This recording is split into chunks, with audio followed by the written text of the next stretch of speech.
통해서 아버지께서 말씀하신 것이 내가 얼마나 개종교육을 받으려고 2-3달 동안 얼마나 노력을 했고 또한 돈을 많이 썼다라고 말씀하시면서 주머니에서 노끈을 꺼내시는 거예요. 갑자기 제 손목을 딱 끌어당기시고 아버지 그 허벅지를 같이 꽁꽁 묶으시는 거예요. 그러면서 무섭게 저에게 뺨을 돌려대라, 뺨을 대라. 어느 순간 맞다 보니까 제 모습을 봤는데 너무 놀랐어요. 제 얼굴이 한쪽이 오른쪽 눈이 완전히 다 감겨있고 여기까지 피멍이 들어있는 거예요. 게다가 코는 퉁퉁 부어있고 입은 이렇게 돌아갔습니다. 중간에 제가 화장실을 가고 싶었는데 화장실을 가겠다, 세워달라라고 말씀을 드렸는데 어머니가 너가 이렇게 하는 거는 개종교육 목사가 하는 말이 탈출하려고 그러더라. 봉지를 준비하라고 그렇게 말을 하더라. 그러면서 봉지를 툭 던지시는 겁니다.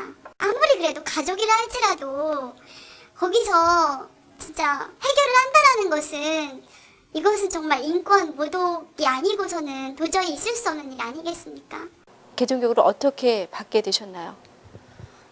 5-6명의 그 힘센 남자들에 의해서 강제로 끌려서 이제 차에 타게 되었고 개종교육 장소까지도 감시를 받으면서 가게 되었습니다. 개종교육 장소에 도착을 했을 때도 제가 개종교육을 받지 않겠다고 거부를 하자 제가 도망칠 것을 우려해서 옷이나 핸드폰 또 소지품 등을 빼앗긴 상태였고 제가 계속적으로 개종교육을 받지 않겠다고 하자 구타와 또 심한 강한 제압이 또 있었고요. 말로만 들어도 정말 많이 힘들었겠구나 하는 생각이 드는데요. 어떻게 빠져나올 방법은 전혀 없었습니까? 경찰들이 저 있는 곳으로 왔을 때 내보내달라고 호소를 했지만 그런데 저를 내보내주질 않더라고요. 이미 경찰들과 개종교육을 하는 목사들과는 이미 많은 수차례 안면이 있었더라고요. 그래서 이제 이 상황에서 제가 도망칠 수 있는 빠져나올 수 있는 방법은 저 혼자 힘으로 도망치는 것 밖에는 없었고요. 제가 도망을 쳐서 나온 후에 저는 학교나 다시 집으로 갈 수는 없었습니다. 만약 제가 다시 집으로 갔다면 또다시 개종교육을 받아야 했거나 심지어는 정신병원에 갔기 때문에 너무나도 무섭고 또 두려웠기 때문에 집으로는 갈 수가 없었어요. 개종교육 중에 정신병원에 감금된 적이 있다고 하던데요. 네. 정신질환이 있었던 건가요? 아니요. 정신적으로 질환이 있어서 제가 정신병원에 입원을 한 게 아니라 그 개종교육을 받지 않는다라는 그런 표현 때문에 제가 강제로 정신병원에 입원하게 된 거예요. 그러니까 한 4시간 정도를 그곳 사람들과 계속 실험을 했던 것 같아요. 그러니까 몸도 너무 많이 지치고 정신적으로도 너무 많이 좀 피곤해 있었고 그래서 제가 앉아있던 의자에서 쓰러졌어요. 저런 식으로는 도저히 상담이 진행되지가 않겠다라고 하면서 부모님을 따로 부르시더니 그리고 난 다음에 제가 바로 정신병원으로 후송이 되었어요. 그러고 나서 전혀 이상이 없으니까 그 병원장의 그 정상이라는 그런 진단과 함께 강제 퇴원을 할 수밖에 없었어요. 이들은 같은 기독교임에도 불구하고 개종이란 단어를 사용하며 개종을 위해서라면 온갖 거짓말과 반인권적인 행동들을 서슴없이 자행하고 있다. 게다가 과도한 상담 비용까지 받으면서 이 모든 것을 이단 상담이란 말로 합리화시키고 있다. 과연 이것이 성도를 옳은 길로 인도하기 위한 이단 상담소인지 이단 상담가로서 목사로서의 진정성이 의심된다.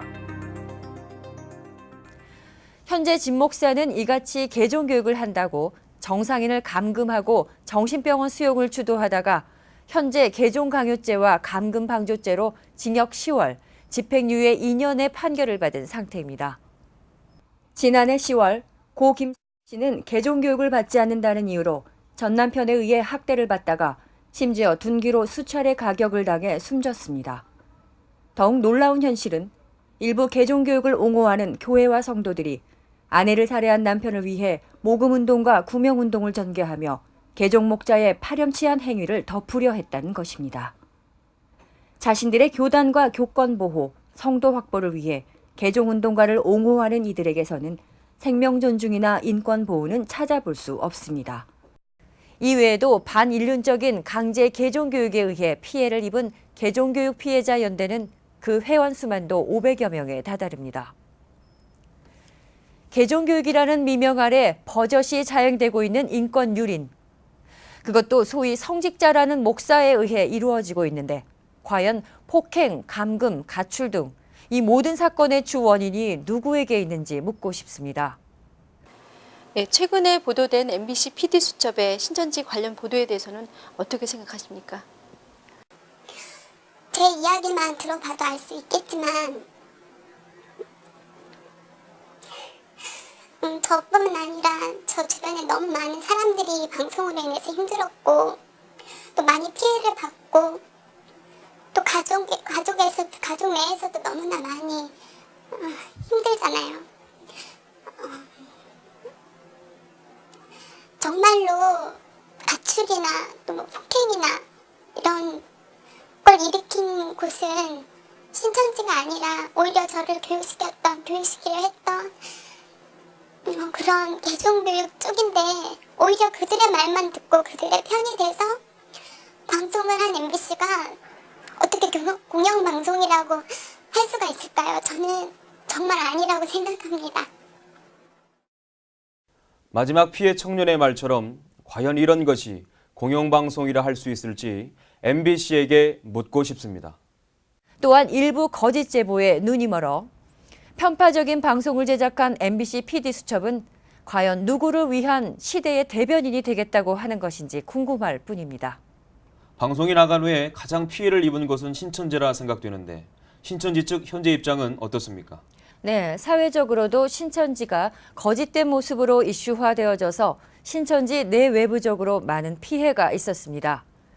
그래서 여러 신문방송 언론의 공개 질의도 받아 지난해 9월 7일 63빌딩 엘리제홀에서 기자회견도 가지는 등 많은 노력을 한 것으로 확인됐습니다. 그리고 신천지는 오히려 여러 언론기관 및 검찰의 잦은 수사에도 최대한 협조적인 모습을 보였고 그 결과 검찰에서 무혐의로 종결되었습니다. 지금까지 살펴본 내용만으로도 PD수첩이 신천지에 대해 왜곡 보도했다는 것은 명백합니다. 그럼에도 정정 보도하지 않는다면 MBC는 공영방송이 될 수 없으며 이에 정부는 즉각 폐쇄 조치해야 합니다. 지금이라도 MBC와 PD수첩 제작진은 신천지 교회에 사과하고 정정 보도하기 바랍니다. 더 이상 역사와 국민들의 마음속에 거짓말을 남기지 말기 바랍니다. 감사합니다.